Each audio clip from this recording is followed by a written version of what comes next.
Yeah, good morning. This is Bang Bang Rail, just a little podcast here. Please like and subscribe. Thank you very much for all the subscribers. It's gone up now, so I'm happy, mate. I'm happy, yeah. Do you know what happened? So funny yesterday, mate. Well, not yesterday, actually, Friday, yeah. I'm going through Facebook, yeah, and I can see Matty Howard, yeah, Matty. And he's selling Christmas trees. So I thought to myself, what a better way to find him, mate.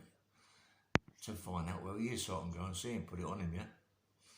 Not put it on him because come on, it's like I ain't gonna fight him. It'd be out of order, and I'd knock him out in seconds. Not only that, I don't want to really. At the end of the day, I'd go over the top and I really hurt him anyway. So we're driving all round Uxbridge. This is where it's supposed to be, Uxbridge. Then we go to Hayes, all round Hayes. Then we go round Ealing and Hanwell. Can't find him nowhere. So where he's where he's hiding, I don't know.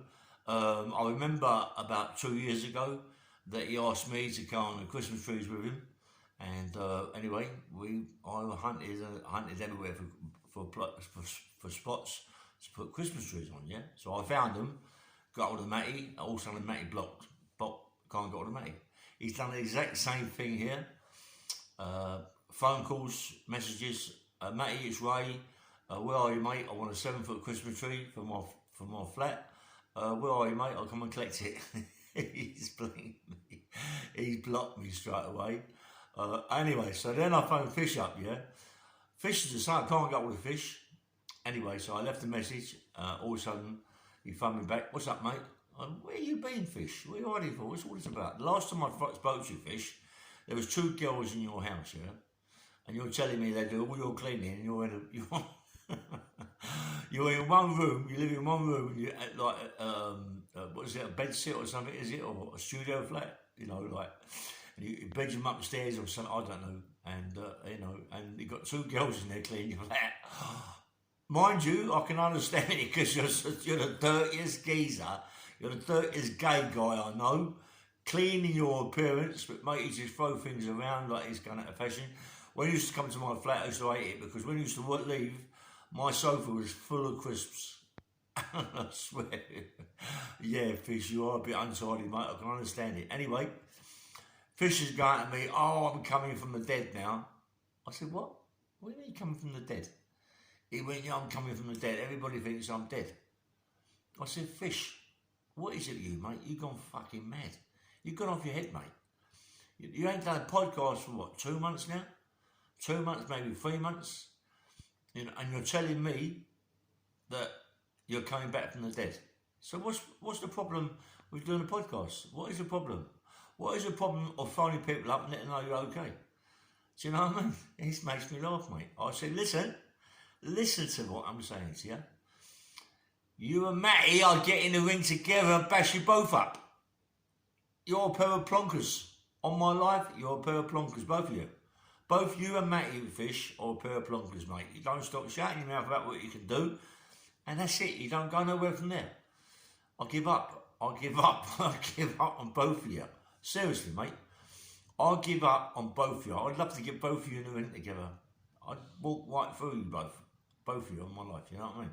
That'd be a good charity event. Both of you in the ring against me, wouldn't it? Imagine that, eh? And I'd bash both of you, knock you both by spark out at the same time. That'd be terrific. Anyway, I see that Ben Hatchett last night. He won in about 1 second. That was a good fight. Oh, what is going on in life? You know what I mean? It's crazy. It's crazy. Well done, Ben. Anyway, so fair play to you, mate. Yeah. Do you know what? When I look back on it and all the fights and all that, like I used to have, and it's all coming back now. It's all coming back. All the things, Acton Town Hall, all the fights that I've had with. I got hold of Kevin Paddock yesterday, and he said he's doing a podcast at the moment. That'll be tomorrow. Kevin Paddock is doing a podcast with that. I forget his name. Decker something is it? He's doing a podcast with this guy, and all the best, mate. He said he wants to do a podcast with me. Me and him together would be terrific. Me and Kevin Paddock would be good, mate. Because Kevin Paddock was a hard fighter. And, I can always remember Kevin. I know I've said it before, But the greatest thing with Kevin Paddock, right, I remember me and him got in a clinch, and I'll always remember, he got in a clinch and he came up to me, he got up to my ear and he went, come on, let's have it, let's not muck about, oh, fuck this geezer. Done 8 rounds, very good fight, I got hurt a few times, and believe me, he got hurt a few times, Kevin. He's now telling me he's 29 stone. He's about 5'8", 5'9", I think he's sorted out actually. So 28 stone, 29 stone is quite big, isn't it? But I like Kevin. Kevin Paddock's a proper person. Yeah, he lost his brother Sid over a motorbike accident. Sid, good fighter, mate, Sid. I mean, I fought Sid it well. We can't remember me and Kevin where we fought, where we boxed. I know I fought Sid at the Cass Whiskers Streatham. That was for Eddie Richardson and Terry Coombs. I know I fought him there, but I said to Kevin, didn't I box you at Cass Whiskers? He said, no, somewhere in Guildford. I said, Guildford? I can't remember that. Honestly, I really can't remember whereabouts in Guildford that was. But what I can remember, that it went back to a pub called the Harp and Herring that's run by Harry Hayward, and he got me drunk. He got me drunk. Kevin can drink, mate. He drinks about 20 pints a day. I'm joking. He drinks about 20, not say 20 pints, say 19 pints, but he drinks a lot, yeah. He drinks a lot of beer, Kevin, but he enjoys his life. You can't knock him for it. He enjoys his life. I would not be the one to tell him that he's getting too fat, you know what I mean? But he's getting big, and I like old Kev, and he beat. I mean, I think Roy Shaw beat him. He told me that he come a bit unstuck with Roy Shaw.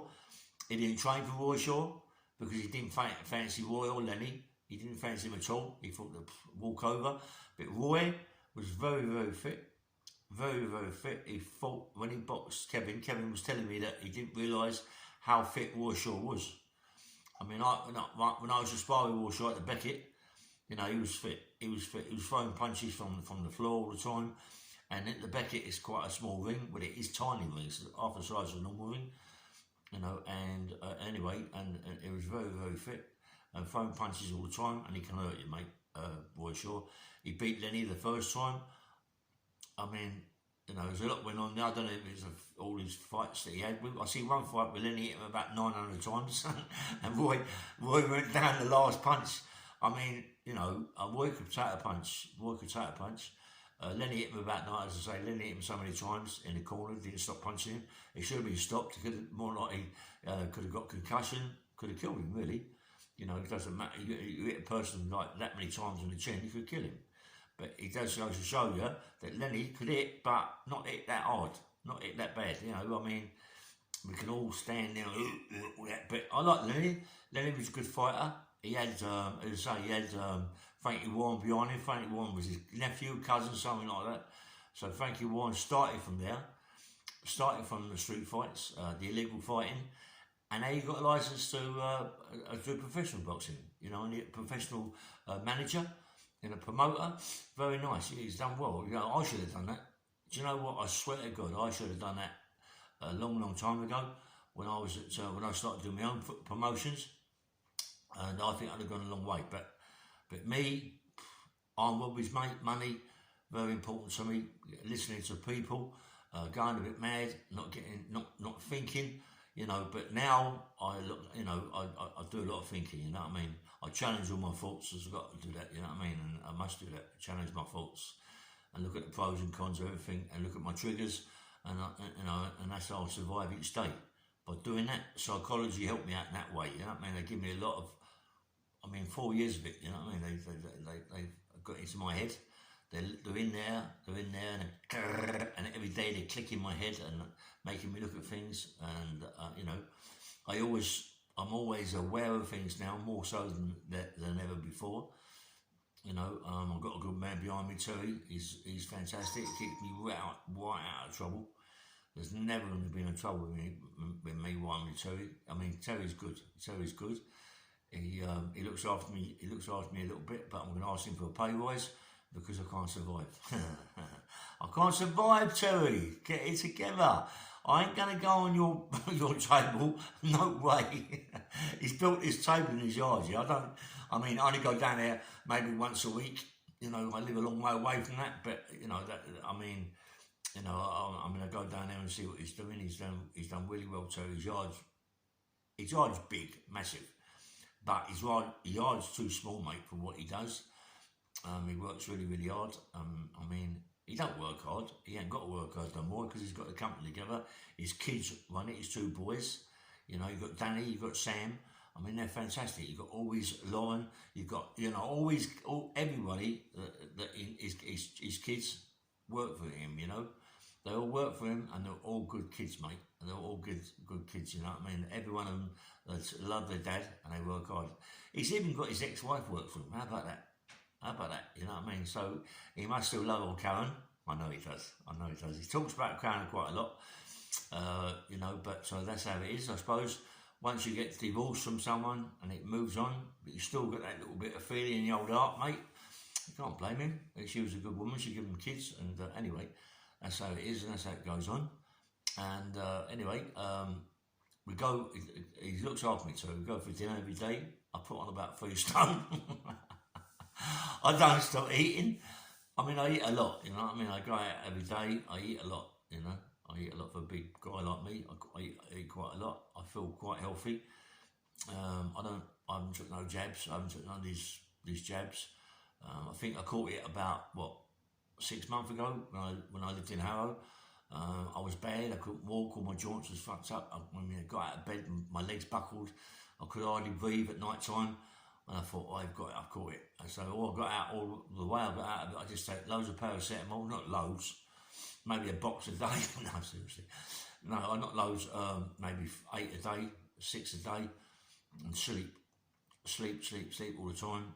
Take plenty of water, maybe 3-4 litres a day water. You know, a lot, but it's helping me, yeah. And I got over it. I still get the shakes now, and I still get my joints still hurt, but that's what happens.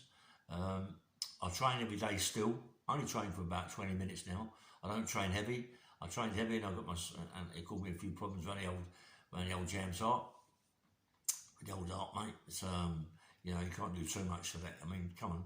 When I was listen, mate, when I was in prison, I used to do phenomenal weights. I'm on about phenomenal weights, yeah. I mean, I pressed once on the incline 4 plates, 4 20s. I pressed for two reps, yeah. You know what I mean? I had good spotters, and I pressed it for 2 reps. I used to rep 3 plates for 10 reps. I ain't joking. 3 plates each side for 10 reps. Incline, not bench, incline.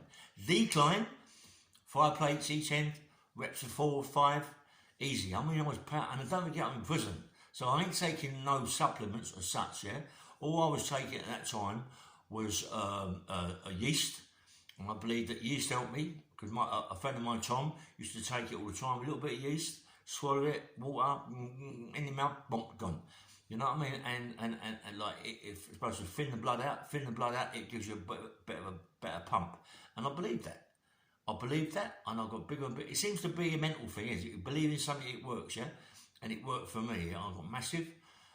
You know, then I got put. Then I got myself in a little bit of trouble, and I'm at 1074, and it fucked me up. I mean, I wound up in Chelmsford, about 8.5, 9 stone, and then I had to get myself together again in Chelmsford and start training again. That's how I started training with blocks of wood.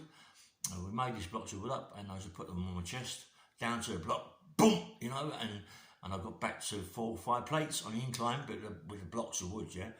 And I'll come out there, mate, powerful, like a gorilla. Powerful. Not too big, but powerful, mate. Really, really powerful. I was about 17, 18 stone, but so powerful, yeah. Unbelievably powerful. I mean, I used to deadlift 795. 795 when I was a kid, I was deadlifting that.